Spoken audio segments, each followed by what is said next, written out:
Vous êtes bien sur la chaîne YouTube de Motomac pour ce 9e épisode de notre série de podcasts. Les podcasts que Dis-nous pourquoi tu fais de la moto, ils ont pour but de s'intéresser à des capitaines d'industrie du monde de la moto en France et ailleurs et de comprendre ce qui les a amenés à ce qu'ils sont aujourd'hui. Je suis en présence de Claude Morin. Claude, on est chez vous. Merci de nous recevoir dans ce bâtiment, très joli bâtiment à Pégomas, dans les Alpes-Maritimes. Et en fait, si vous pensez... Alors Claude Morin, c'est évidemment le fondateur de la marque de casque Roof. Et si vous pensez qu'un casque, c'est du caramel qu'on coule dans un moule et ensuite on accroche deux bouts de tissu et ça fait un casque, ben figurez-vous que c'est pas ça du tout et que pour arriver en fait à être aujourd'hui un acteur majeur du monde de l'équipement, ben, il y a toute une histoire personnelle, technique et industrielle. Et Claude, on est là avec vous pour en parler et découvrir ce qui vous a amené à jeune passionné de moto issu d'une famille modeste dans les environs de Montlhéry. Donc en fait le matin il y avait des bruits de moteur quand vous vous réveillez le matin. Ça a nourri une vraie passion pour la chose mécanique, mais ça, vous étiez adolescent. Et puis, on est aujourd'hui sur les 30 ans, en fait, les 30 ans de la marque Roof, les 60 ans de votre permis. Donc, en fait, c'est toute cette histoire qu'on va pouvoir balayer avec vous. Encore une fois, merci de nous recevoir chez vous. Vous nous dites, en fait, l'environnement familial n'était pas propice forcément à être passionné de course auto-moto, mais le fait d'être près de Montlhéry... On était dans l'après-guerre. Mes parents en avaient beaucoup souffert. Mon père avait été prisonnier. Mais il était issu d'une famille de constructeurs, c'est-à-dire des Bretons qui sont venus habiter en région parisienne parce que entre 14-18 et 39-40, c'était la récession, la misère pour tout le monde. Et tous, malgré tout, ils sont venus en région parisienne, ils se sont construits leur maison, ce qu'a fait mon père. D'accord. Et le jeudi, quand j'étais tout petit, je moulais des parpaings. D'accord. Massifs, pas creux. D'accord. Donc déjà cette idée de faire des choses de ses mains en fait. Ouais, voilà. Et vous étiez donc près de Montlhéry et c'est ça qui a. Ouais, voilà. C'est comme ça qu'est née cette passion parce qu'à un moment vous m'avez dit je ne pensais qu'à ça, la moto. Plus que ça, c'était très général. À 14 ans, je me construis un karting avec un châssis en bois, un moteur VAP, embrayage automatique et je roulais dans les rues de mon village avec 100 gens. Mais à l'époque c'était autorisé. Enfin il n'y avait pas du tout l'espèce de contraintes qu'on a aujourd'hui. Il n'y avait personne dans ce village. Mais c'était vraiment tout près de Montlhéry, donc c'est ça ? Oui, c'était à, disons, 20 km de Montlhéry. D'accord. Et le circuit de Montlhéry avait une résonance extrêmement importante à l'époque. Donc, quand j'ai eu mon brevet, mon père m'a fait un Solex. Le dimanche, j'allais à Montlhéry voir les courses. Il y avait des courses tous les dimanches à Montlhéry ? Non, mais souvent, c'était quand même assez foisonnant. Quoi. Et c'est l'époque, c'est le début de l'âge d'or des pilotes français, en fait. Les pilotes français rayonnent dans toutes les disciplines. Oui, on a beaucoup. Il y avait Beltoise, mais je cite pas les autres, mais il y en avait plein. Voilà. J'étais très ami, puisqu'il était du Neuve-Saint-Georges, avec Daniel Léraud, ça vous dit peut-être rien, un pilote Yamaha qui avait eu la chance d'être sponsorisé par un marchand de pneus et qui avait toujours les dernières motos, qui était un grand de Montlhéry. D'accord. Et du coup, là, on est à 14 ans, et à 16 ans, vous achetez votre première moto en cachette sans le dire à votre père. À 16 ans, enfin 15 ans et demi, puisque j'avais pas encore le droit, il fallait que je passe le permis. Vous rouliez sans permis à l'époque ou avec, non ? J'ai roulé sans permis pour l'emmener au parking. Ouais, après, j'ai on a tous fait ça, hein, c'est pas grave. Ouais. Et là, vous avouez à votre père que vous avez acheté une moto. Vous êtes un petit peu engueulé quand même ? Oui, ça je me suis fait engueuler. Mais ça s'est bien passé. C'est surtout qu'il avait peur. Ah ouais. Il a la moto, un jeune, c'est hyper dangereux, quoi. C'est hyper dangereux. Alors cette première moto, c'est une marque que je connaissais pas. C'est une marque qui s'appelle Folis. Je sais pas si vous la connaissez. Regardez sur le net pour la découvrir. Folis, non, je vous dis, c'était avant tout un constructeur de vélo qui était connu à l'époque et qui avait tenté de se mettre dans la moto. Mais je crois que quand j'ai acheté la mienne, c'était déjà en déclin, ça marchait plus, quoi. Ouais, d'accord. Moi, j'avoue que j'avais jamais entendu parler de... C'était une tentative. J'avais jamais entendu parler de cette marque. Et là débute en fait un vrai sens de la transformation. C'est-à-dire que vous ne laissez pas une moto d'origine, vous préparez vos propres trucs. Ah non, elle était jolie, je l'avais vue jolie, elle avait un joli réservoir et tout, mais elle avait des garde-boue très enveloppants, donc j'ai déflasqué ces garde-boue pour en faire une sport, quoi. J'étais devenu une sport, j'ai trouvé une selle biplace qui lui allait bien, et puis je me suis fait une moto sport. Et toutes les motos qu'on suivit, vous en avez plus d'une trentaine, elles ont toutes été un petit peu modifiées globalement, non ? Pas toutes, on peut dire, mais beaucoup. Et de là, au-delà aussi de la modification esthétique, vous faites des modifications techniques. Certains moteurs sont préparés. Vous m'avez raconté avoir quasiment inventé le genre trail en France avec une Java 250, trail OC, préparée. Disons que c'était fin des années 60, ma première vraie préparation. J'avais trouvé une Java 250 un peu épave, que j'avais transformée en trail. avec surélevé, des roues tout-terrain, tout ça, je chinais, j'avais des copains, on trouvait des pièces et tout. Et j'ai copié, il y avait dans un motorevue, un reportage sur Juden, l'importateur Java, qui avait publié un diagramme de distribution pour transformer une Java. Et je l'avais fait, elle marchait super bien. Quand vous dites ça marche bien, ça marchait à combien une Java 250 à l'époque? Pas beaucoup. Pas beaucoup, ça devait prendre peut-être 120. Enfin, d'origine, ça prenait 100, 110. Ouais. Puis celle-là, peut-être 120, 130. Oui, mais à l'époque où les gens roulaient en Renault Dauphine qui plafonnait à 95, c'était un avion, quoi. Bah oui, oui. Ouais, c'est ça, ouais. Ça marchait bien. Alors de là, si on revient sur votre parcours, y a trois choses qui se distinguent. C'est d'abord cet amour de la moto qui vous conduit à en avoir tout le temps, à les préparer, à les transformer. L'amour surtout de la technique, de la mécanique, et plus qu'un amour, une passion. Une passion. Et cette passion se retrouve aussi dans le monde de l'automobile, c'est-à-dire que vous touchez à ces deux aspects de la chose motorisée. Racontez-nous un peu votre rapport à l'automobile. Alors mon rapport à l'automobile, c'est que quand j'étais étudiant, j'allais à Paris tous les jours. J'avais un ami avocat qui est devenu avocat, qui faisait son droit, on en partait ensemble, lui allait de son côté. Et le soir, on travaillait des petits boulots, les halles, des tas de choses comme ça, pour payer les études, pour vivre et tout ça, parce que mes parents ne pouvaient pas. Mmh. Et dans mon village, donc à côté du Neuf-Saint-Georges, il y avait des gens qui exploitaient les flippers, les trucs. J'avais sympathisé avec les filles. J'ai eu l'idée de leur proposer, dans Paris, comme ça je restais à Paris, le soir, de dépanner les flippers. Alors c'était pas comme aujourd'hui. Aujourd'hui un flipper c'est électronique, c'est un cirque infernal. C'était que des électroaimants, c'était de l'électromagnétique, donc c'était facile à réparer. Donc le soir, j'avais une petite boîte à outils, les clients appelaient, j'avais une liste de clients à visiter dans Paris, et je réparais les flippers. Et on imagine qu'à l'époque il y avait des bars partout et des flippers dans tous les bars. Voilà, donc il y avait un vrai business. Voilà. Et il se trouve que comme en plus je touchais un pourcentage sur le comptage des pièces, j'ai gagné pas mal d'argent, ce qui m'a permis d'acheter des motos, de faire... Donc la voiture, c'est pas ça, c'est que les gens qui faisaient des flippers étaient très amis avec deux gars qui étaient des voisins, qui étaient passionnés de voitures et de courses. Et l'un d'eux m'a proposé de devenir navigateur. J'aime beaucoup lire les cartes, je me débrouille très bien et tout. Et pendant plusieurs années, j'ai été navigateur pour ce pilote. Ça fait quoi d'être navigateur en rallye? On a le temps, on voit pas le paysage. Ce qu'on voit, c'est juste un roadbook. Alors il y avait divers rallyes. Il y avait divers rallyes. Il y avait ceux où on avait le droit à des reconnaissances avec des carnets de route extrêmement précis et tout. Ça fait drôle parce que si vous signaliez un peu trop tard un virage à 90 degrés à 150, ça pouvait être grave, quoi. Et puis il y avait ceux aussi où on partait avec une carte fournie 2 heures avant le départ. Et là, c'était, on faisait à la carte, mais généralement, ces rallyes-là étaient open. C'est-à-dire qu'on avait une route à suivre, qui était généralement des toutes petites routes, limitées à 60 à l'heure. Mais pour faire 60 à l'heure, c'était énorme. 60 de moyenne, pas 60 à l'heure de 60 de moyenne. Il faut rouler à 150 tout le temps. En fait. Ah bah oui, on était obligé. On était obligé pour pouvoir être sûr. Donc on a bien fonctionné. On a fait quelques places, tout. Bon, et ça m'a passionné. Ce qui me passionnait surtout, c'était l'écurie, les voitures et tout. Et là-dedans, il y avait une Tessan Racing que j'ai récupérée à un moment, qui avait servi à un des membres de truc. Donc il me la prêtait. J'ai beaucoup roulé avec.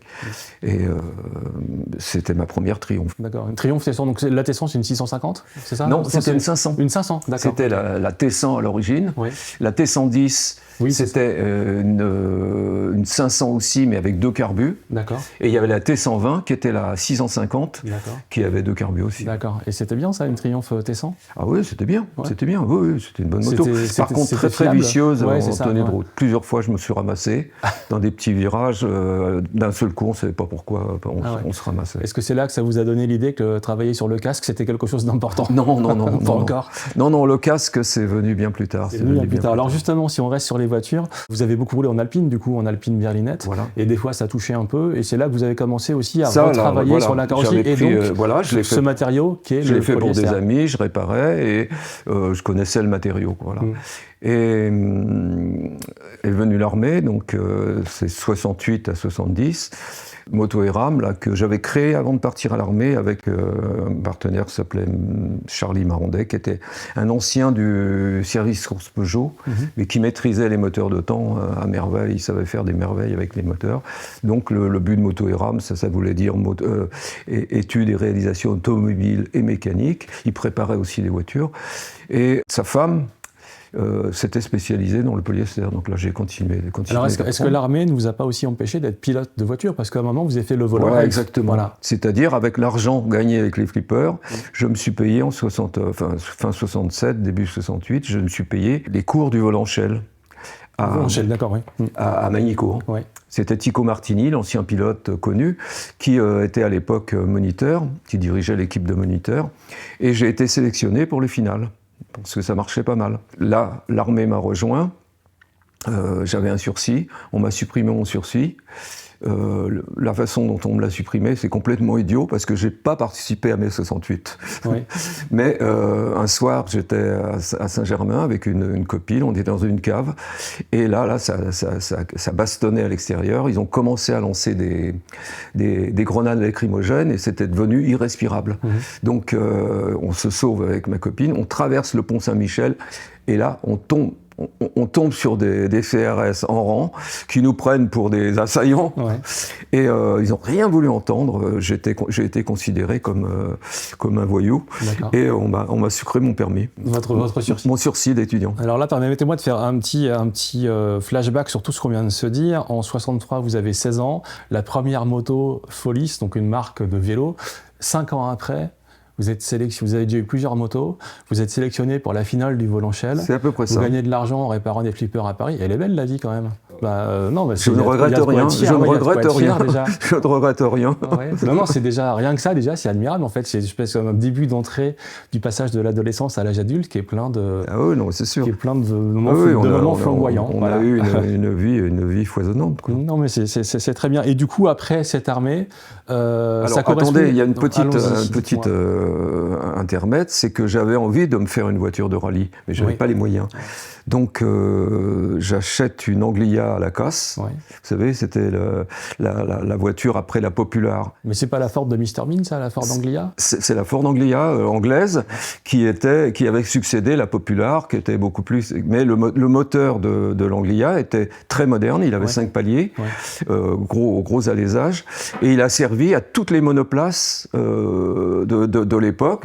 Formule Junior, Formule 3, Formule 2. Mais Lotus n'a pas utilisé des moteurs de Ford Anglia aussi, parce que ça marchait en fait. Les Twin Cam, ils viennent pas de là, non? Là, le Twin Cam, c'était ce bas moteur avec une culasse double arbre que Lotus avait créée. D'ailleurs, l'un des gars de l'écurie avait acheté une Cortina Lotus et on est allé en Angleterre, pas chez Lotus, mais chez un préparateur qui était à Northampton pour acheter des pièces spéciales pour cette voiture. Et donc vous avez fait du rallye avec? Alors l'Anglia, non, puisque ça s'est perdu, l'armée, tout ça.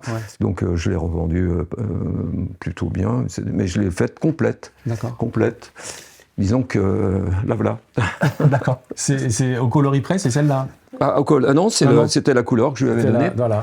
C'était alors elle était déshabillée complet, mais dedans c'était moche, c'était vert, tout. Donc il y avait des peintures à l'époque qui marchaient bien sur le simili. J'avais tout fait en noir mat. Elle avait des grosses roues, elle avait des amortisseurs de R8 Gordini parce que l'origine c'est des amortisseurs à basculeur et un moteur Holbay. Un moteur Holbay, enfin une culasse Holbay, puisque dans le club, il y avait un pilote de monoplace qui s'appelait Le Guélec, et qui m'a passé une de ces vieilles culasses que j'ai montées dessus. Voilà. D'accord. Ah ben c'est intéressant. On voit que la passion, elle s'exprime aussi dans ce type de voiture. Moi, j'ai toujours aimé la lunette arrière de la Ford Anglia, son design comme ça. Alors, pourquoi j'ai pu faire tout ça? C'est parce que j'étais vraiment en osmose avec tous ces gens de l'écurie Mermoz et ils me faisaient confiance parce que j'étais tellement passionné que ça inspirait la sympathie. Faudra en retrouver une, non? Comment? Faudra en retrouver une. Oui. J'ai vu là que récemment, il y a eu un rallye au Mexique avec rien que des anguilles à racines. D'accord. Et elle courait ces voitures, elle marchait bien et tout, voilà. Donc voilà, j'ai juste fait, même pas une course de côte, mais bon. Alors justement, vous aimiez la course de côte parce que vous m'avez dit, j'aime bien aller vite, très vite, mais pas longtemps. Voilà. Donc les 24 heures du Mans, c'était pas votre truc, c'était plus... J'ai fait des endurances, j'ai fait des endurances, oui, j'ai fait des endurances, mais avec plus ou moins de bonheur. Avec la première moto de course que je me suis faite vraiment de course, je peux considérer, qui marchait bien, c'était au début des années 70, une Montesa de route transformée en moto de course, mais avec un cylindre course et tout. Voilà. Cylindre de karting, non? Et là, j'ai fait les 1000 km du Mans, j'ai fait les 6 heures de Paris, j'ai fait des trucs... les 10 heures, je me souviens plus. Ouais. Non, c'est les 1000 km de Paris, je me souviens plus exactement. Ouais. Voilà. Bon, sans grand succès, puisque j'étais en 250. Par contre, elle avait l'avantage, cette moto de ne jamais casser. Ouais. Et je faisais donc les courses. Là, vraiment, je faisais beaucoup de courses. Et j'ai fini 4e au championnat de France national. Avec une moto qui faisait rire tout le monde, peut-être, un petit peu. Bah, c'est ça qui est bien, ouais. Donc voilà. Et à l'époque, les endurances, 2 pilotes ou un seul pilote pour faire les 1000 km? C'était 2 pilotes. 2 pilotes. Ouais. C'était fatigant de conduire ces 2 temps, non? Ça vibrait beaucoup? Oui, c'est sûr. Mais bon, quand on est jeune, on y croit. Oui, tout à fait. Il n'y a plus de problème. Après l'armée, globalement, ça correspond à un changement dans l'histoire avec un grand H de la moto, c'est un peu l'arrivée des motos japonaises. C'est l'arrivée des motos japonaises. Avec des moteurs pendant l'armée, fiables. Moto et RAM, on avait fait quelques motos de course sur la base d'un cadre maison, un cadre maison. Oui. Donc j'en ai redessiné un pendant l'armée, puisque je sortais pas beaucoup, j'étais pas sage. Ouais. Et j'avais emmené une petite table à dessin, et dans la cahute de gardien, le soir, je dessinais mon châssis et il a été utilisé par Motobécane pour les 125 de Grand Prix. Ah ben oui, d'accord, belle perf, d'accord. Voilà. Alors, votre carrière de pilote continue un peu avec la course de côte, avec de la 500. Là, vous êtes quand même recordman de la montée de la course. Si vous voulez, le début des années 70, la petite entreprise de Vigneux a été vendue à Tchernin, qui a repris cette entreprise, qui l'a transportée à Maison-Alfort. Et là, je crée tout de suite ma propre société qui s'appelait Motosport Design. Je rencontre ma femme, et là c'était le bonheur, quoi. D'accord. Et là, vous vous mettez en fait à continuer cette expertise de la préparation, avec ce que vous avez appris sur le polyester. Ça a été 10 ans de foisonnante. Je me suis mis à préparer des motos, j'étais devenu assez populaire, j'avais beaucoup de clients, et puis à faire des motos spéciales, de course, ou de route surtout.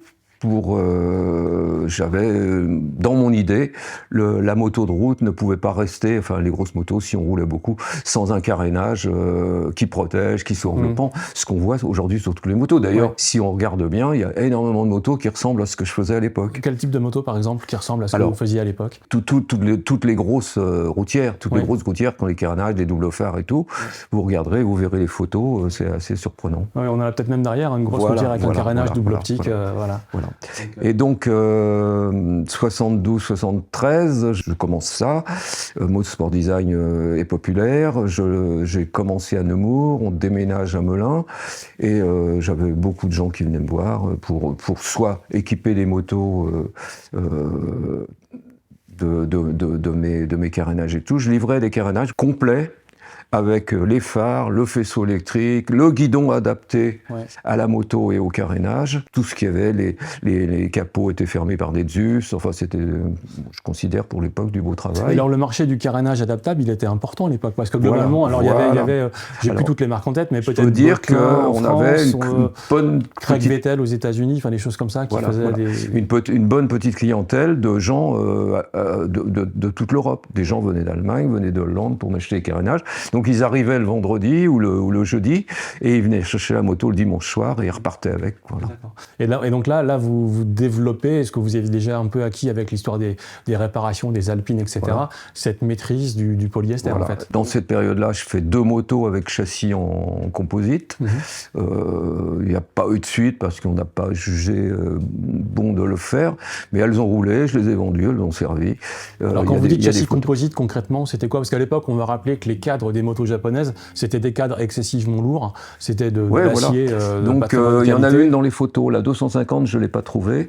C'était en fait c'est une structure sandwich avec de l'Eurex entre les deux, c'est-à-dire une mousse dure comme on fait les coques de bateau, donc très légère, et refermée en dessous pour faire réservoir. D'accord. Donc là, c'était une poutre en fait sur lequel j'accrochais deux tubes pour fixer le moteur. D'accord. Et vous faites aussi une des motos de course qui pour moi est la plus emblématique des années 70, c'est la Japoto 1000 VX avec ce carénage qui est totalement... Alors moi je fais rien sur la moto elle-même. Oui, mais vous faites le simplement carénage. Après mes premiers succès avec ma moto, ma 500 là, Villaseca vient me voir et me dit voilà, nos motos elles sont formidables et tout, j'ai fait un gros moteur 950 tout ça, mais elles sont pas désirables, il faut me faire quelque chose, en plus je suis gros moi, j'aimerais bien pouvoir m'en servir, faut me faire une moto qui me ressemble. À l'époque bon, j'étais toujours passionné d'automobile et tout, je me suis inspiré des Porsche Jument. Et donc des voitures en coin. Et donc c'est ça qui explique la forme un peu en forme de vague vers l'avant comme ça, qui remonte vers l'arrière. C'est une 917 en fait. Je vais créer ce carénage et ça a fait le buzz, ils ont gagné le bol. Après on lui en a fabriqué d'autres pour toutes les motos, pour la 1000 Goldwing. J'ai eu l'occasion grâce à lui de rouler avec la première 1000 Goldwing en Europe. Il avait reçu une 1000 Goldwing Amérique, elle était équipée américain encore, et je lui ai fait un carénage spécifique pour cette moto-là. D'accord. C'est une histoire intéressante. Vous étiez au Bol d'Or quand la moto a gagné Je crois, oui. Ouais, c'est assez je suis pas sûr. Moment fort de voir une des motos dessinée par... disons que l'entreprise, c'était tellement foisonnant que je travaillais énormément. J'ai toujours travaillé énormément. Mais là, ça a été beaucoup. D'accord. Quelques années plus tard, après cette victoire au Bol d'Or, 76-77, vous avez un réseau qui commence à sortir du cadre de la moto et vous avez des connexions avec des gens de chez Matra et de l'aérospatiale en fait. Effectivement. Avant, donc, j'avais fait la 500 parce que ce qui s'est passé, c'est que, je le mets la date, Christian Huguet, avec qui j'étais allé à l'école de dessin industriel, vient me voir puisqu'il avait eu pas mal de succès avec une 500 kW de série quasiment, préparée par un préparateur de Montlhéry là, qui s'appelait Dongui. Et il voulait avoir une moto de course. Il achète une H1R d'occasion, un Suisse qui avait beaucoup roulé en endurance et tout. La moto marchait en fait très bien et Christian il n'avait pas un physique minable, mais il n'arrivait pas à démarrer cette moto.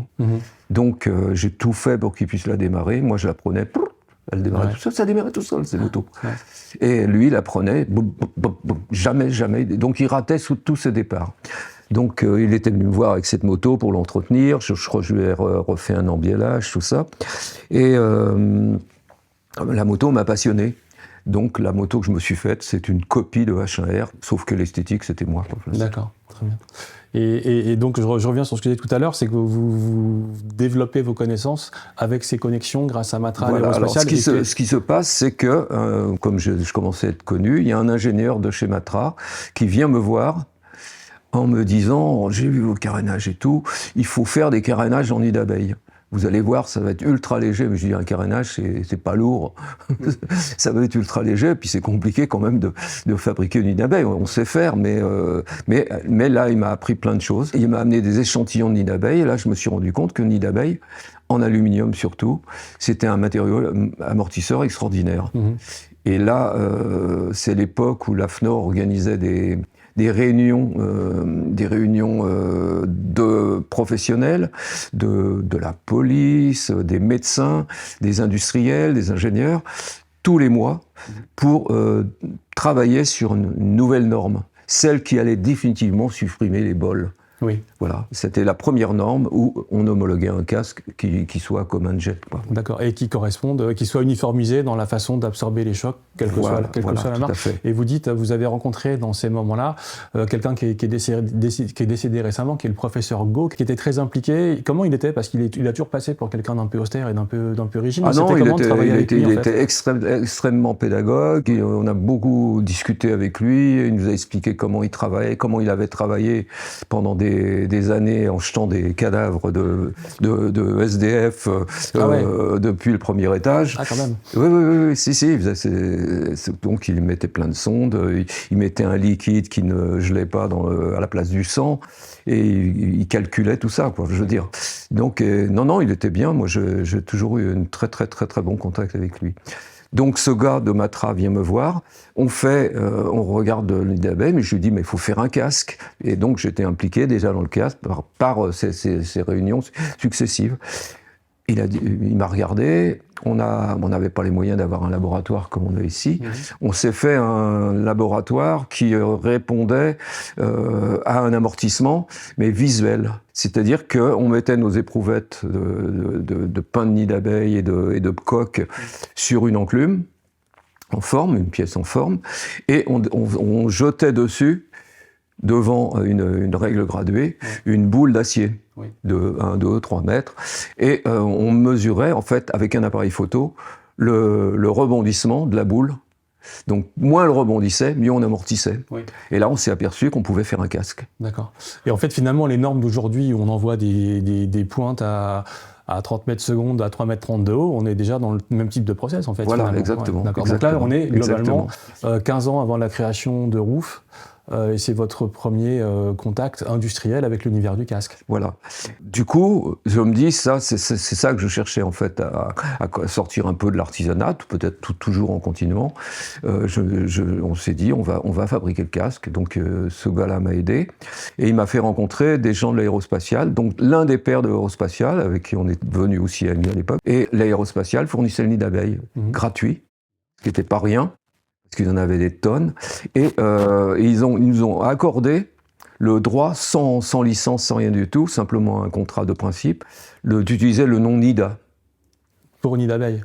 Comme nid d'abeille, parce qu'ils détenaient cette marque pour le casque, donc il s'est appelé NIDA. Alors vous en avez produit une certaine quantité, mais globalement l'histoire s'arrête assez vite. Alors on a commencé à fabriquer chez nous, surtout finir d'assembler, peindre, tout ça c'était facile. Et on avait imaginé une structure qui était assez innovante, de fabrication des coques en injection de résine dans de la fibre, mais chez un sous-traitant. Et ce sous-traitant, qui était le président de la chambre française des composites, fait faillite. Et on a essayé de refabriquer le casque, mais c'était pas possible. Ça n'a pas fonctionné. Et on était en plus très endettés, on avait emprunté pour ça et tout. Donc on a arrêté Motosport Design. Donc ça, c'est la fin de Motosport Design, c'est la fin de votre activité de carénage. Voilà. C'est le début de votre expertise dans le domaine du casque. Et vous rebondissez grâce à un coup de fil de vos voisins qui créent GPA et qui vous demandent votre aide, en fait, globalement. Voilà, donc c'est comme ça s'est passé. Par contre, devant chez moi, devant notre entreprise, il y avait une place. Et très souvent, on voyait une CX beige qui venait stationner le soir et qui matait. Ça, c'était Guerre Barthelot. Et en fait, c'était le patron de GPA, parce que ça les avait inquiétés qu'on fasse des casques à côté de eux. Donc, trop contents peut-être qu'on arrête. Et ils m'ont contacté pour voir si je voulais travailler avec eux. Donc, avec ce fameux Gessalin, qui était un ingénieur, je veux dire, si on peut dire, très créatif, avec plein d'idées, sachant faire plein de choses. Donc pour moi, ça a été encore une expérience. Donc j'ai assisté GPA pendant 2 ans et demi, et je suis même devenu PDG d'une des boîtes du groupe. D'accord, du groupe. Alors GPA qui était associé à Motul, enfin qui était sous l'égide de Motul. C'est Motul qui me payait des fortunes tous les mois. C'est parfait, vive Motul. Et puis on va rappeler, puisque vous mentionnez Gessalin, qui était donc lié à GPA. Gessalin, c'est aussi CG, ces petites berlinettes de sport et un peu de rallye concurrentes des Alpines. Qui ont été très proches des Alpines, puisqu'ils ont sous-traité certaines Alpines. Ils ont été à l'origine de la première carrosserie d'Alpine. Ils fabriquaient le GT4. Le GT4, c'était la version Alpine 4 places. Et ils avaient décidé de créer leur voiture, mais sur base Simca. Ce qui était un peu désespéré quand même, mais ça a fonctionné. Guerre Barthelot avait roulé pour eux, donc ils se connaissaient. Et quand il y a eu la première crise du pétrole, on a arrêté les courses, les rallyes automobiles, et ils ont décidé de se rapprocher, de créer une marque de casque. Oui. Il y avait aussi le gars de Essilor, Grand Perret, qui était dans le coup. D'accord. Donc tout ça, il y a des points communs avec votre propre histoire, hein, c'est-à-dire ces berlinettes de cours, cette maîtrise du polyester. Tout à fait. C'est là qu'on s'est rencontrés d'ailleurs. J'ai travaillé avec Gessalin pendant 3 ans, vraiment en osmose. Hein, voilà. Et puis comme Ray Delay était concessionnaire Renault, effectivement, avoir des moteurs de Simca dans les CG, ça ne pouvait pas leur permettre de continuer facilement ensemble. Et du coup, ce qui est intéressant chez GPA, on a derrière vous un GPA EJ. Moi, je me souviens, mes débuts de jeune motard, le GPA EJ, quand tu avais ça au fond des Ardennes dans les années 80, mais t'étais une espèce de king. Et ce qui me fascinait sur ce casque, c'est que à la fois la fermeture sans jugulaire, donc les deux coques, et on retrouvera dans vos expériences suivantes un peu une espèce de maîtrise de l'ouverture du casque ou du travail sur la jugulaire. Et puis vous nous dites en fait, vous, sur le EJ, sur le GPA, vous êtes l'auteur de la première, du premier écran complètement la première bombé. bulle, oui, sphérique. Voilà, sphérique. Ce qui était un défi industriel ou c'était pas si compliqué que ça à faire? Non, c'était un défi industriel parce qu'il fallait le reformer et qu'il s'ajuste parfaitement. Donc, il ne suffisait pas de se contenter qu'il soit sphérique. Sphérique pour la fabrication et pour la réalisation du moule. Ça simplifiait considérablement la réalisation du moule. Mais il fallait qu'à l'arrivée, une fois reformé, sans le thermoformer, simplement par l'élasticité, il s'adapte parfaitement à la coque. D'accord. Et donc pour GPA, vous faites aussi d'autres choses, un casque de Formule 1? Alors, je fais 2-3 casques de Formule 1, dont un qui a été porté par Pironi, qui a eu un très très grave accident après, mais on n'a pas parlé du casque. Simplement, il a eu un accident un peu avant. Il s'est sorti dans les grillages là, avec les bites en plastique, qui étaient quand même pas innocentes, et il s'en est pris une comme ça, et le casque était bien défoncé, mais le nid d'abeille avait fait son effet. D'accord. Et donc ça a permis de continuer à progresser dans votre maîtrise du casque et dans cet univers-là. Et en fait, vous passez à un autre univers qui est le casque de ski. Voilà, donc ça c'est GPA aussi. C'est GPA aussi. C'est GPA aussi, c'est-à-dire que quand j'ai démarré avec eux, ma tâche, ça a été pendant un moment de diriger une des unités de fabrication où on avait mis le bureau d'études qui était séparé de GPA et où on y fabriquait tout ce qui était injection et technique des mousses. Quelque chose qui arrivait sur le marché. On ne connaissait pas encore ça. Aujourd'hui, on fait une énorme bagage en mousse avec un tissu par-dessus, thermoformé. On a développé pour les casques énormément de pièces en mousse. Donc c'est moi qui me suis occupé de ça. Ironie de l'histoire. Donc ils m'ont demandé de réfléchir à des produits de diversification. Donc ça a été depuis 2 choses dans le nautisme ou dans d'autres, des sacoches rétractables. J'en ai vu à Milan cette fois-ci, j'hallucinais. Des sacoches qui se referment comme ça, Pour les BM, ça serait quand même bien. Oui, c'est vrai, ça permettrait de prendre un peu moins de place. Voilà. Oui, c'est sûr. Et donc j'aurais fait un casque de ski pour adultes d'abord, et qu'on a réussi à faire porter, vu qu'il y avait des lobbies dans l'équipe de France de ski, que ce soit chez les filles ou les garçons, c'était très difficile d'arriver avec un casque qui propose une lunette. D'accord. Parce qu'aujourd'hui, la seule publicité pour les skieurs, c'est la lunette et le bandeau. Et ça, on s'est battu. On a réussi donc à imposer des casques de course. Il y avait un intégral et une version de jet comme ci, mais plus grosse. Et les filles l'ont porté pour les Jeux Olympiques je crois que c'était Lake Placid. D'accord, mais paradoxalement, GPA ne croit pas tant que ça dans le casque de ski en fait. Alors, on se dit que malgré tout, le but, c'est le marché, c'est de faire un casque ski enfant. Et là, on était visionnaire. Et on démarre la fabrication, et après analyse, Motul décide au bout de quelques mois, non, on ne fait plus. On ne fait pas, il n'y a pas de marché. D'accord. C'était tout à fait visionnaire. Oui, bien sûr, quand on voit qu'aujourd'hui, il n'y a plus un enfant qui skie sans casque. Alors, voilà. il se trouvait qu'il y avait une guerre interne entre Gerbertello et le fils du... Alors, lui, il avait traité au départ, pour la distribution de GPA, par Motul, avec le père, qui était un chevalier d'industrie, qui était un type vraiment super. Et c'est le fils qui avait repris, qui était affreusement jaloux de Gerbertello, parce que toute sa jeunesse, il avait entendu parler de ce type-là comme un type extraordinaire, un créateur.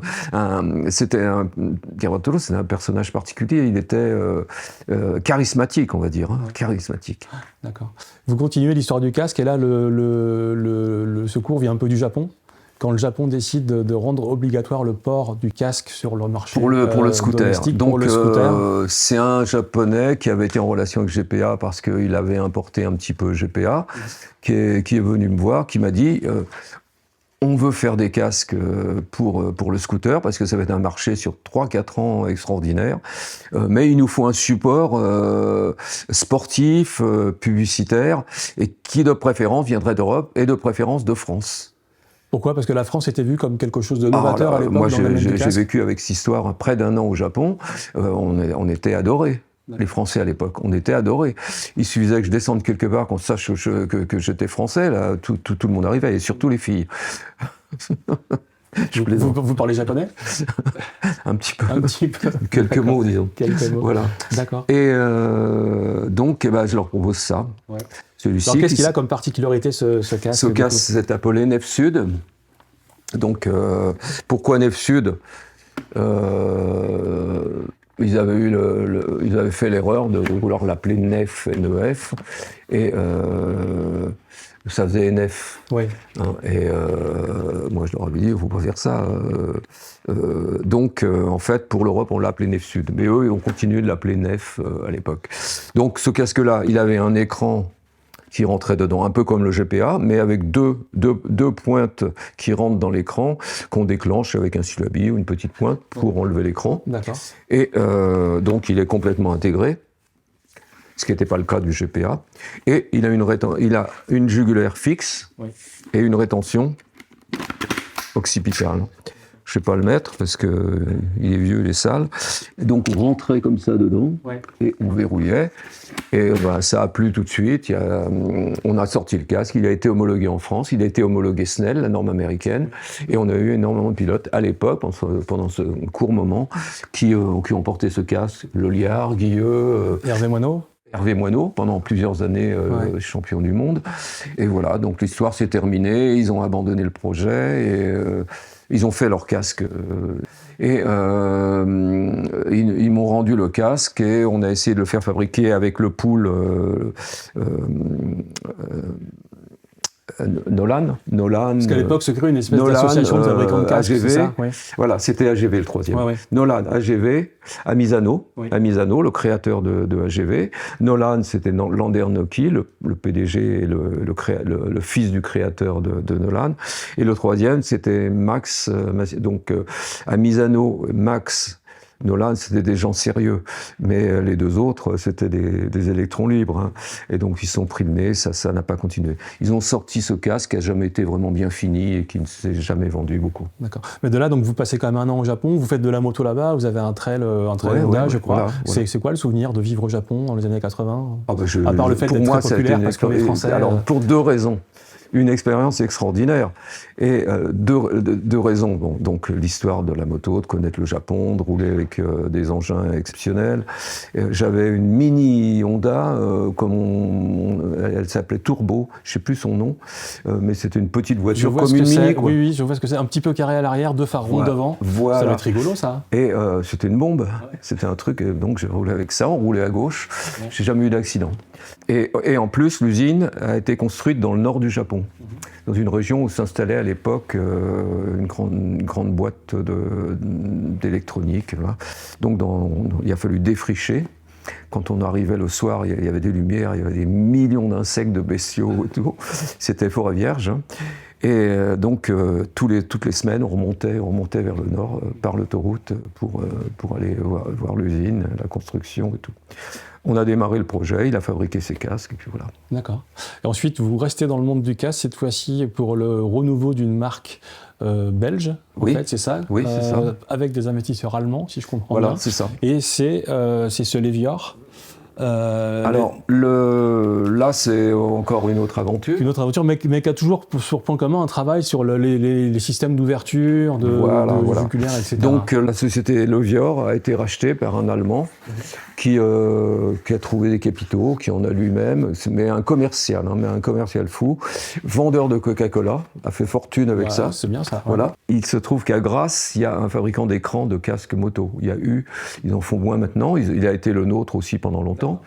Et j'étais très ami avec eux. Ils m'appellent, ils me disent on a un client allemand qui veut un casque, il faut que vous veniez le voir. Et il m'explique qu'il veut lancer le Vior, mais le Vior, c'est une marque extrêmement vieillissante, très vieille, qui date de la fin du 19e.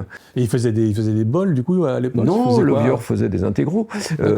Michel Rougerie a roulé avec le Vior. Il avait un contrat le Vior. Il avait un casque qui s'appelait le Turbo, parce qu'il avait 2 entrées d'air comme ça sur le côté. Voilà. Donc il faisait des jets et puis des intégraux, mais bon, c'était vraiment très rétro. Par contre, les deux propriétaires de l'entreprise, puisque c'est eux qui étaient destinés à fabriquer les casques, sont restés en Belgique. On a construit l'usine en Belgique et l'Allemand a financé tout ça. Donc proposez-moi quelque chose, qu'il me dit. Donc j'avais déjà idée de ça, je l'ai finalisé, je lui ai fait les maquettes et tout. Et on l'a fabriqué, il a su en vendre beaucoup. Des pilotes, pas mal de pilotes moto ont roulé avec, beaucoup des Allemands bien sûr. Il y a eu les Hollandais Kreuer-Schneider qui ont été plusieurs fois champions du monde, et Web Serivitt aussi, qui a été champion du monde plusieurs fois avec ce casque en sidecar. En sidecar. Quelle est la particularité de ce casque et quelle est l'évolution par rapport c'est pas un modulable du tout. Pas un modulable, ouais. Simplement, c'est profiter d'une ouverture de la coque plus importante que normale. Oui. Pour faire fonctionner une jugulaire automatique qui va reculer et venir se verrouiller. Il est un peu dur, il est vieux. D'accord, oui, mais je vois. Et l'idée, c'était d'arrêter la jugulaire classique avec la sangle, en fait. Voilà, donc c'est une jugulaire qui est préprogrammée, oui, et qu'on ne peut pas rouler avec le casque sans la mettre. D'accord. Et ça, le marché l'accepte comme une innovation intéressante, importante. Disons que lui, il a su en vendre, il a fait, voilà. Donc après, moi, je me suis occupé d'autre chose, et puis le Vior a arrêté. C'est eux je leur avais vendu le brevet. D'accord. Voilà. Donc ça a été aussi un bon coup, si je peux dire, puisque quand j'ai présenté ça à l'Allemand, il m'a dit « je prends, combien ?» Alors j'ai dit ce que je voulais, je l'ai eu tout de suite en cash. 10 milliards de Deutschmark, pas de problème. Voilà, c'est parti. Bon, très bien, bravo pour ça. Vous restez dans l'univers du casque, cette fois-ci avec une autre marque qui est Laser. Vous travaillez avec un petit peu. Donc Laser, ils ont toujours tourné autour de nous. Et ils étaient très vantés, je les connaissais bien. Et puis on n'a jamais vraiment rien fait. Simplement qu'à l'époque, on a commencé à fabriquer ici beaucoup de casques en carbone, ouais, en Dynéma et tout. Ils m'ont commandé un intégral et on l'a fabriqué. Voilà. Ouais. Le carbone, là on est sur le tournant des années 80, la fin des années 80. Le carbone, ça existait déjà dans le casque. Pour moi, c'est plus récent que ça en fait. Dans l'aviation, Oui, dans l'aviation. Dans l'aviation, énormément. Mais du coup, c'est un peu une innovation, un casque en carbone à la fin des années 80. Alors, donc je resituais ça. Pas le sentiment d'avoir vu beaucoup ça avant, quoi, en fait. Non, mais ce qui nous a propulsé dans le carbone beaucoup, c'est en fait la relation avec les Testons, oui, Shark. Oui. Shark, voilà. Puisque c'est nous qui leur avons fabriqué leur premier casque carbone, le XRC Carbone. Eux aussi, je les connaissais, j'avais connu le père, il était importateur Guzzi. J'avais été lui acheter une moto pour un de mes clients. Et les deux fils ont repris l'entreprise. Alors, ils étaient devenus importateurs Nava. Oui. Et ils faisaient un très bon boulot pour Nava. Ils avaient même collaboré avec lui sur de la diversification, des systèmes de chaussures de ski très très particulières, des raquettes, tout ça. Ils étaient vraiment... Et Nava, subitement, a perdu pied. Ils vendaient des casques non homologués au Teston. Ça s'est terminé donc en queue de poisson.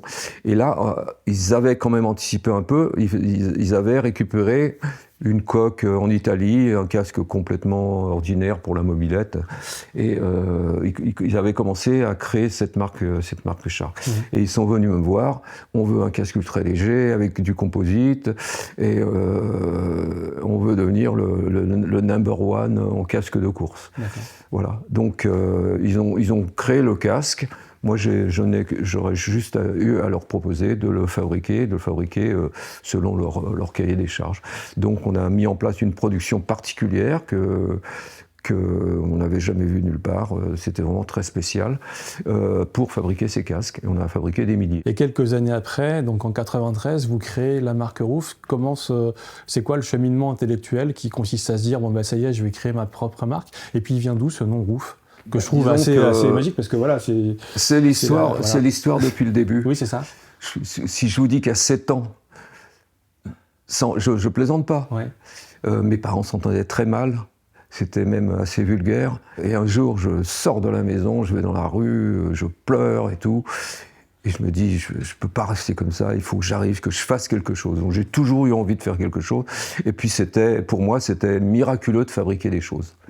Voilà, j'avais visité l'usine où travaillait mon père, j'avais travaillé des boulots de vacances d'étudiants dans des usines.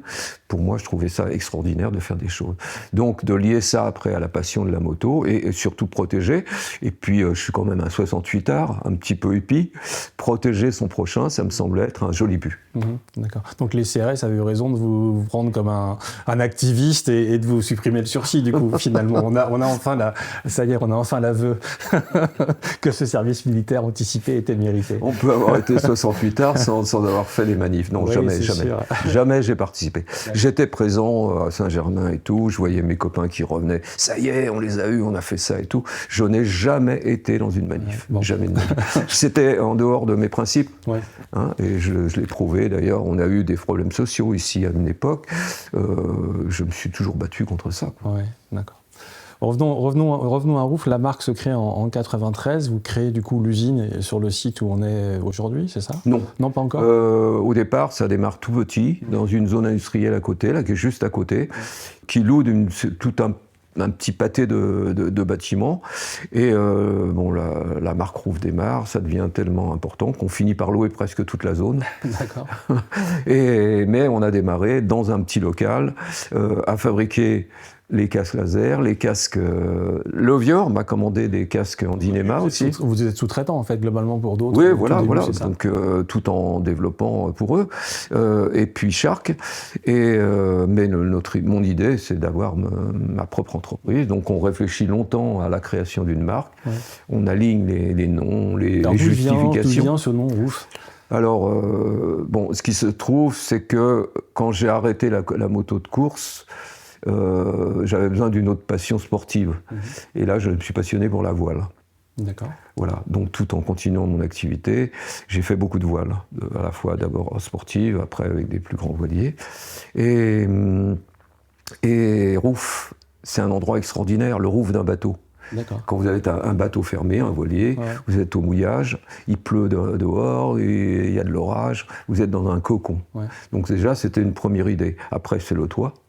Oui, bien sûr. C'est le toit. Ouais. Mais après, j'avais aussi pris, avec GPA, parce qu'ils réfléchissaient beaucoup à ça, des expériences de comment on crée une marque et à quoi il faut que ça ressemble.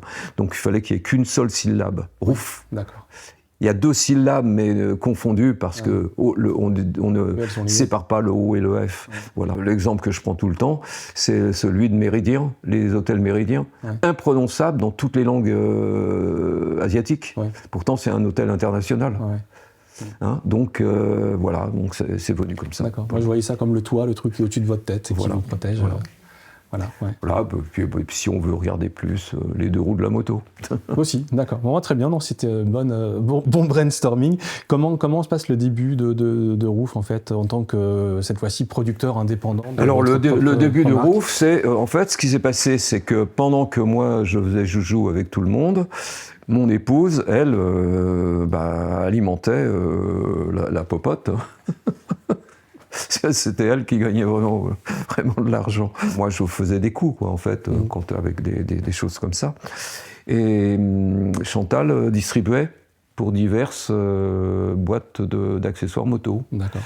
Les vêtements. Elle a distribué les casques Lovior jusque 92. Elle n'a pas arrêté tout de suite, d'ailleurs elle a continué un peu pour des amis qui fabriquaient des produits comme Motocuir, qui faisaient des combinaisons, des blousons.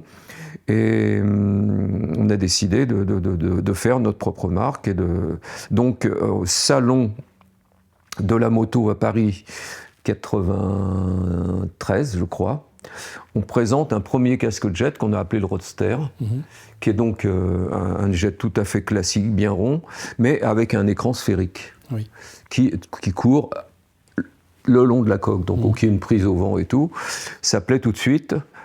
Ce qui est fou, c'est que cet écran sphérique, quand on est arrivé et qu'on a commencé à fabriquer Rouff au Vietnam, n'existait pas en Asie. Et depuis, Il n'y a pas un casque en Asie qui n'ait pas un écran sphérique comme ça, c'est fou. D'accord. Donc c'est une idée comme ça qui a été voilà. novatrice. Donc ça a plu, le casque a plu tout de suite. Ouais. Tout de suite, on avait, en fait, elle distribuait aussi une marque de lunettes. Elle avait exposé ses lunettes et on avait mis les casques un petit peu comme une suggestion, casque Roof, les quelques jets Roadster. Et tout le monde venait, regarde. Voilà. Et tout de suite, le marché, il n'est pas que français, vous êtes sur d'autres pays assez rapidement? Non, là, c'est les débuts, hein, c'est les balbutiements. Ouais. Et l'année suivante, je cherche une idée pour rendre ce casque encore plus attractif, c'est-à-dire le Roadster avec une protection. Ouais. Une protection maxillaire qu'on peut relever, donc c'est comme le BMW, et on est sur le périph', on met ça, on est protégé du visage, on est protégé du vent et tout. Et pourquoi pas le faire se retourner. Et ça a été le premier boxer, il y a des photos dans le truc. Là, voilà. Et la première maquette, le premier qui était au salon, la première mentonnière, elle est là, c'est celle vraiment d'origine. On n'a présenté qu'un casque, il y a des photos dans les documents. Et c'était le premier boxer, voilà. D'accord, donc l'innovation, en fait, c'est ça, sur une coque de jet, en fait. Voilà, sur une coque de jet. Ouais. D'accord. Et tout de suite, là, le succès, il est quasiment immédiat. Alors là, c'était... en fait, on peut considérer qu'on était une start-up. On n'a pas su, on était trop jeune, fallait construire, on n'était pas vraiment immensément riche. On n'a pas su profiter aussi de la bulle que ça avait créée. On avait de la demande de tous les pays du monde, d'Asie, d'Amérique et tout. On n'a pas répondu à ça. Et ça a été une grave erreur. Et mais en même temps, quand on débute, c'est compliqué d'avoir tout de suite de grimper 5 étages de la fusée. Ça vous surprend, Mime, ce succès, ou quelque part, ou l'idée, vous y croyez? Moi, je crois toujours à ce que je fais. Ouais. Je crois toujours à ce que je fais. Mes top employés se sont marrés, ils étaient écroulés de rire. Quand Chantal a commencé à les distribuer, elle rentrait... Tout le monde nous connaissait à l'époque, on était de la même génération, les marchands de motos, en 93 encore. Après, c'est les enfants qui ont repris. Donc, ils disaient, il est fou, hein, qu'est-ce que c'est que ça? Qu'est-ce que c'est que ce truc-là? Total, ça a été une start-up pendant 10 ans, ça a été... D'accord. Et donc vous avez quand même eu une croissance qui a été ascensionnelle, exponentielle d'année après année. On doublait, on triplait les chiffres d'affaires en permanence. Voilà. Et comment on a réussi à faire ça? C'est-à-dire qu'on a misé sur la coque, à l'époque c'était l'ancienne norme, avant la 2205, et on a misé sur une coque fabriquée en Italie par Landi, un fabricant de casques, donc une coque tout à fait classique, mais qui n'était plus vraiment utilisée, sur lequel on a greffé l'écran qui venait de chez Savimex, le fabricant d'écran là-bas, et donc une finition spéciale, et c'est tout.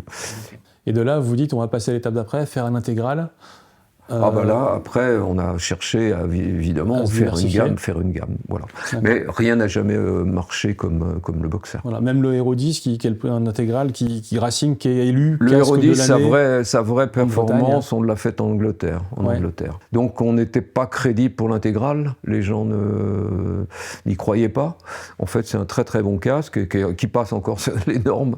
Et en Angleterre, on a eu un importateur visionnaire, un Américain qui vivait en Angleterre, qui a fait un malheur. D'accord. Et il a pris des pilotes, il a fait de la communication comme c'était pas possible, et il a fait porter le casque par des pilotes connus de l'époque, des Anglais, et il a été élu casque de l'année en 2001. D'accord. Quels sont les marchés importants pour Roof aujourd'hui, où l'image est extrêmement forte? L'Angleterre toujours? Toute l'Europe. L'Angleterre, non, l'Angleterre a complètement régressé, mais on vend toujours en Angleterre. Voilà. Aujourd'hui, c'est difficile de parler du marché, c'est très dur. On va dire notre marché principal, peut-être aussi parce qu'il y a une norme qui a obligé le port du casque pour les scooters en Hollande. La Hollande est un très très bon marché. C'est pas notre marché principal, mais la Hollande est un très très bon marché. D'accord. Et donc là, vous continuez du coup l'histoire de Roof à croître. Vous créez en fait une usine, donc si je me trompe pas, cette fois-ci sur le site sur lequel on est. Ici. En fait, il y avait une usine abandonnée que je n'avais pas vue. Tout le monde savait qu'elle était abandonnée. Elle avait été pillée, il y avait une belle structure, et nous on était à côté. Et un jour, quelqu'un m'en parle, je viens voir, je dis faut qu'on achète ça. Par contre, c'était une histoire infernale, des baux au Luxembourg, des trucs comme ça, bref. Donc, on a fini par pouvoir l'acheter, on l'a complètement restauré, et on a installé la fabrication de roufs, et tout progressivement ici. Ouais, donc il y a juste que 150 personnes qui travaillent ici, mais après, hélas, coup du sort, l'incendie de 2005. Voilà, 2005, voilà. Donc l'usine brûle complètement. Ouais, et là ça aurait pu arrêter net l'histoire de Rouf, en fait. Effectivement, j'aurais pu dire, j'arrête, mais malgré tout, j'étais pas encore en âge d'arrêter complètement. La chance qu'on avait eue, c'est que 5 ans avant, donc avant 2000, la norme allait changer, donc elle allait être appliquée en juin 2000. Avant, j'ai aidé Shark à monter une structure qui existe toujours en Thaïlande pour fabriquer des casques en fibre haut de gamme. Donc ça a été une belle expérience et j'ai essayé de me tourner rapidement parce qu'il fallait changer la coque pour la nouvelle norme, la 2205, et la coque plastique ne convenait pas du tout. Donc on voulait refaire une coque à nous en fibre, puisque moi je ne croyais qu'à la fibre, c'est le haut de gamme. On n'est pas fait pour vendre des casques bas de gamme, ça c'est clair, voilà. Donc l'expérience avec Shark m'a fait me tourner vers la Thaïlande pour éventuellement faire fabriquer des coques simplement. Des coques apprêtées qu'on aurait fait livrer ici, en grosse quantité, qu'on peignait ici, puisqu'on avait la structure pour peindre et tout. Donc l'usine ici fabriquait tout, sauf la peinture. On avait un robot peinture là, on avait des cabines de peinture dans l'ancienne zone. C'est pour ça qu'on a pu récupérer ça, parce que ici tout avait été détruit, tout avait été détruit. Donc ça n'a pas fonctionné en Thaïlande. La Thaïlande sortait de la crise asiatique, était en plein dans la crise asiatique. Le partenaire que j'ai pris était à moitié en faillite, ça n'a pas fonctionné. Donc on découvre qu'il y a peut-être une possibilité à Saigon. Alors là, le Vietnam, on ne connaissait pas du tout. Tous les gens à qui j'en parle me disent « mais t'es complètement fou, tu vas pas au Vietnam, c'est la misère ». Le 1er janvier 2000, avec Chantal, on se pointe à Saigon, on rencontre le subcontracteur, le sous-traitant potentiel, qui a une culture française, qui a fait des études composites à Lyon, et qui paraît plutôt sympathique. Et pendant 4 ans, on a fabriqué des coques au Vietnam. Voilà. Et du coup, c'est du Vietnam que vient le salut après l'incendie de l'usine. L'incendie, il y a 2 choses. 2005, c'est une coïncidence, le Vietnam laisse la possibilité aux entreprises étrangères de faire, avant il fallait un partenaire absolument, de faire des 100%. Je n'avais pas envie d'avoir un partenaire vietnamien, j'avais appris à les connaître en 4 ans. C'était des gens, à l'époque, le Vietnam se reconstruisait, mais qui manageait le Vietnam? Que les gens riches, et qui ne pensaient qu'à l'argent, y compris notre partenaire. Donc j'avais envie de faire tout seul. Donc on a pu faire la société, mais qui n'était qu'une société, un siège social et un nom, et des statuts. On a loué une usine pour commencer à fabriquer plus que les coques. Puisque quand ça a brûlé, ma fille m'envoie les photos, je lui dis je suis au Vietnam, je reste, parce que moi je sais que maintenant, je connais les gens, je sais comment ils travaillent, on va pouvoir refaire rapidement. Donc l'usine est louée, et on redémarre au Vietnam à la main. Tous les casques, tout ce qui peut venir d'ici, d'à côté, la cabine de peinture, le robot, tout ça, sont emmenés là-bas et on réussit à redémarrer. Mais c'était très dur, c'était pas évident. Et vous disiez parallèlement, il faut aussi rassurer le marché, les concessionnaires, les clients, que la marque existe toujours. Donc vous rachetez des casques à vos anciens clients ou vos anciens concessions pour avoir un tout petit stand au Salon de Paris quelques mois plus tard. C'est ce qu'on a fait, c'est ce qu'on a fait. Pour dire on est toujours là et on va revenir. Exactement. D'accord. Et vous avez eu, et en fait, il y avait un soutien, j'imagine, de vos revendeurs qui était quand même un message. Disons que les succès de l'entreprise avaient donné confiance aux banques. Donc, dans tout, même pour l'incendie, on a été immédiatement inculpé. Donc, une enquête très serrée. On allait chez nos employés. Dites-nous tout. On connaît votre patron. C'est lui qui a mis le feu. Et donc, ça dure un bon bout de temps. Et malgré tout. On a été exonérés de toute inculpation, de quoi que ce soit. Et malgré tout, les banques nous ont fait confiance, les assurances nous ont fait confiance. On a dit on redémarre, on va reconstruire. Donc là, le bâtiment était très bien assuré. Il a été entièrement reconstruit par les assurances. Et donc là, on redémarre. À ce moment-là, Après le redémarrage, j'achète un terrain à Saïgon, 1,5 hectare, enfin, ou presque 2 hectares. Et on dit on va construire, mais ça va être long parce que les usines qu'on loue ne sont pas adaptées, souvent trop petites, il faut en avoir 2, donc il faut essayer de travailler dans de bonnes conditions. Et c'est seulement en 2011 qu'on construira le bâtiment. Donc aujourd'hui, ROUF, c'est à Pays Gomas, ici, l'administration, le headquarter, on va dire. Hein, voilà. Le R&D du prototypage, du stock. Voilà. Et en fait, la production, elle est avec 200 employés. 100% au Vietnam. Voilà. D'accord. Les normes sont les mêmes normes d'industrialisation, de qualité qu'on aurait partout ailleurs dans le monde, en fait. Alors, le Vietnam est très évolué. Hein, ouais. Il s'est calqué sur... En fait, déjà, le code fiscal, les lois, c'est code Napoléon. D'accord. Ça n'a pas changé. Ouais.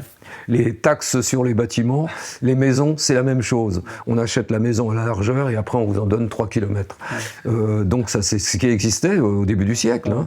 Moi, mon grand-père, il a acheté dans la forêt de Sénart, je crois que c'était 10 ou 12 mètres de largeur de façade, et puis un terrain qui faisait 600 mètres ou 700 mètres de long. Quoi. Donc c'est pareil là-bas. Et les ouvriers sont très bien protégés. On a l'assurance sociale, les assurances maladie, grossesse, vacances et tout, donc tout ça se passe bien. Et j'ai appris à connaître les qualités des gens là-bas, ils sont très respectueux des étrangers quand ils travaillent, qui sont bien, parce qu'il y a aussi des étrangers avec lesquels il y a des problèmes. Et on travaille très très bien, ils travaillent très très bien. D'accord. Voilà. On est reconnu aujourd'hui comme... on a très peu d'après-vente, on est reconnu comme une des belles fabrications dans le casque. D'accord. Vous avez visité des dizaines d'usines de casques, j'imagine, tout au long de cette carrière longue de plusieurs décennies. Oui. Qu'est-ce qui distingue aujourd'hui l'usine ROUF au Vietnam des autres usines que vous avez pu connaître ? Alors, rien. Rien, parce que quand je vois récemment un article sur Choi ou un article sur Arai, il n'y a rien de plus chez eux que nous. D'accord. Moi, j'étais chez Arai il y a quelques semaines au Japon. Voilà, ce qui va changer, c'est peut-être l'équipement robot, le nombre de robots, le nombre de machines automatiques. Mais en fait, le casque est un produit manufacturé c'est ce qui qu'il faut fabriquer à la main. Chez Arai, c'est que c'était très manufacturé. Il y a très peu de robots, en fait. Voilà. Donc, considérer que chez ROUF, c'est comme chez Arai. D'accord. Hein, voilà. J'ai visité Arai à l'époque quand j'étais au Japon. D'accord. Le bâtiment 1937 qui est assez étonnant. Donc voilà. Comment vous définissez la marque ROUF aujourd'hui ? On est reconnu comme une belle marque. Je pourrais le définir comme ça. Qualité, innovante, très innovante, on essaye. Ça se voit pas toujours forcément. Le Hero 200, qui est un casque ultra léger, c'est pas sans raison. Il faut regarder derrière pour voir pourquoi il est ultra léger par rapport aux autres. C'est pas simplement qu'on a mis un demi-millimètre de carbone. C'est parce que toute la conception a été pensée léger. Et tout est nouveau. La fixation de jugulaire, le système d'écran, tout ça pour être léger. Hein, on est certainement le seul casque qui n'ait pas des rivets pour fixer la jugulaire. En fait, il y a 2 passants comme une ceinture, et la jugulaire passe dedans et il y a un arrêtoir. Tout ça, c'est très léger. Et ça tient parfaitement parce que la qualité de la coque est très bonne. D'accord. Bon, il y a de l'innovation aussi. J'ai le sentiment qu'il y a quelque chose de nouveau derrière vous. On peut en parler ou pas, le casque noir, là ? Oui, on peut en parler.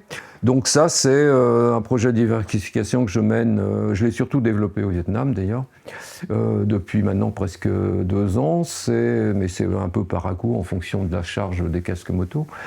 On veut rentrer dans ce marché du vélo électrique, de la mobilité, mais pas avec des casques vélo comme en portent même les coureurs, c'est-à-dire avec une peau de quelques dixièmes dessus et du polystyrène. Donc des principes issus de la moto directement. Donc ce casque-là est un premier projet et déjà il est innovant. Voilà, on peut... D'accord, les aérations dans la coque qu'on peut fermer. On peut fermer, voilà. Il est en carbone, de très belle facture, parce qu'on a mis au point une technique pour réussir à mouler le carbone avec cette qualité-là, sans bulles, sans rien. Voilà. Et il a un écran aimanté, mais ce qui n'est pas nouveau, mais qui par contre a son axe fixe et peut tourner sans le perdre. Aujourd'hui, un écran avec trois aimants, très souvent, il part dans la nature. Voilà, bon, la finition, il est beau. Il est lourd parce que le calotin est un prototype. Ça s'appelle pas ça lourd quand même, oui. Mais il fera au moins 150 grammes de moins en série, voilà. Donc, on a fait une belle finition. On va avoir une boucle jugulaire en aluminium et tout, voilà. Alors, la nouvelle mobilité, c'est à la fois du vélo, mais c'est aussi du vélo électrique qui va parfois assez vite, donc ça demande d'autres types de protection. Un casque presque complètement issu de la moto, à la découpe près. On s'est permis quand même de le rendre plus style vélo, mais c'est un casque très protégeant et de très très bonne qualité, qui taille donc de 54 à 63, voilà. Donc beaucoup plus de prise d'air, une visière qu'on peut avoir dans toutes les couleurs, qui se démonte automatiquement, et un look qu'on déteste pas. D'accord. 2 dernières questions pour finir. La norme 2206, on voit ici le Boxer 2, elle vous a demandé beaucoup de travail ou c'était une continuité dans votre... Énormément de travail. Si on veut partir d'un casque 2205, optimum, on est très loin de la 2206. Ouais. Donc il a fallu renforcer quoi, le calotin, Alors non, au niveau des coques, on est presque resté sur du standard 2205, c'est surtout sur l'amortissement. D'accord. Donc on a divisé les calotins en 4 parties pour avoir des densités différentes. Alors qu'avant c'était combien de parties sur un 2205? Il y avait combien de parties? Il y avait deux, c'est ça. Un tasseau dedans, basse densité, et une coque dure extérieure. Là on a une pièce derrière, une pièce devant, une pièce au milieu qui fait ça, et un tasseau en basse densité à l'intérieur. Donc il y a 4 parties. D'accord. On rappellera que la 2206, en fait, les tests se font à n'importe quel endroit du casque, alors qu'avant c'était des points dédiés, ce qui implique de pouvoir le renforcer sur tous les niveaux. Dernière question, la technologie du bambou, c'est intéressant, vous êtes les seuls à faire des casques en bambou. D'où ça vient? C'est de votre expérience en Asie ou c'est un matériau qui est très répandu? Non, mais bon, j'aime bien les matériaux naturels, j'aime bien le bois. Je trouve qu'une forêt de bambou, c'est extraordinaire. Quand vous êtes dans une forêt de bambou, ça c'est l'anecdote, et qu'il y a du vent, c'est quelque chose, c'est une musique. C'est une musique. Les feuilles longues et très rigides font que ça sonne comme des arches, des archets de saxophone, par exemple. Donc, et j'ai un de mes cousins proches avec qui j'ai fait des tas de bricolage, de choses quand on était jeune, qui était ébéniste et qui faisait de la marqueterie. Et le fait d'être là-bas, effectivement, c'est le pays du bambou. Et je sais qu'on a fait des structures de bateaux en bois, comme ça, en bois imprégné de résine, et que ça marche très bien. Les bateaux sont très rigides, on gagnait des centaines de courses et tout. Donc, pourquoi pas tenter de faire un casque en bambou. Donc, on en a fait un premier il y a une dizaine d'années. Ah, un peu plus, non, 2006-2007, je crois, le premier. Oui, c'est possible. Bambou. Et là, on en a fait un autre qui soit la norme 2206, il a tout de suite été homologué en 2 tailles de coque. D'accord. Et ça, il est populaire en Asie ou un peu partout Alors en Asie, il plaît énormément. Et par contre, là, il faut quand même le dire, on n'a pas pour l'instant le succès qu'on avait espéré. D'accord. Bon. Peut-être le pousser un petit peu en termes de Là, on a énormément de demandes en Asie. Donc là, on est en train de discuter, par exemple, au Vietnam avec Piaggio. Piaggio au Vietnam, qui fabrique les Piaggio maintenant. Oui, bien sûr. Tous les Piaggio sont faits au Vietnam. Donc le directeur est tombé fanat de ce casque. Il est en train de discuter avec sa direction, sa haute direction. Il veut les mettre dans toutes les boutiques Piaggio, il y a un corner de produits non Piaggio. Pour animer les ventes et puis faire du fric, bien sûr. Alors, le bambou n'est pas du bois. Oui. Vous le savez? Non, je ne le savais pas. Voilà. Oui, on pourrait croire que c'est du bois, c'est pas du bois. C'est une herbe, c'est considéré comme une herbe. C'est une herbe rigide. Et ça pousse comme une herbe. Oui, ça pousse excessivement vite. C'est incroyable, c'est incroyable. D'accord. Bon. On aurait pu parler encore des heures de toute cette histoire, on aurait pu parler de vos passages en prison au Vietnam avec des rats gigantesques pour des questions de confinement, de Covid, etc. mais le temps nous est un petit peu compté. Merci en tout cas de toutes ces anecdotes, ça prouve 2 choses, c'est qu'en fait, les parcours industriels sont souvent assez fascinants à explorer et à révéler. Ça prouve aussi que du jeune garçon qui allait voir les courses de moto à Montlhéry, on arrive aujourd'hui à une aventure industrielle et à une marque de référence. Ça prouve que ça se fait pas comme ça. C'est de la passion, c'est de la détermination, c'est de jamais lâcher. C'est sûr que quand on fait le bilan, c'est énorme. C'est sûr que mes parents ont été industriels, ça se serait pas passé de la même manière, quoi. Mais il n'était pas industriel, donc c'est vous qui l'avez fait, et du coup c'est mieux. Voilà. Merci Claude, vous nous dites dans les commentaires ce genre de parcours vous inspire, parce qu'on entend souvent le métier que vous faites, c'est cool, moi aussi je voudrais bosser dans la moto. Effectivement, mais il faut quand même être déterminé, volontaire, et ne jamais rien lâcher. Never give up, ça je crois que c'est la leçon à retenir de tout ça. Merci à vous tous, vous nous dites dans les commentaires ce que vous pensez de tout ça. On se retrouve très bientôt sur la chaîne YouTube de Motomac, grâce à Fredo derrière à la technique. Merci Fred. Des émissions, des off, des débriefs de GP, des apéros, plein d'émissions comme ça. On reste connecté, on est prudent avec un roof sur la tête ou avec autre chose, c'est essentiel. Merci encore et restez connectés. Merci Claude de nous avoir accueillis chez vous, chez Roof. C'est moi qui vous remercie de vous intéresser à nous.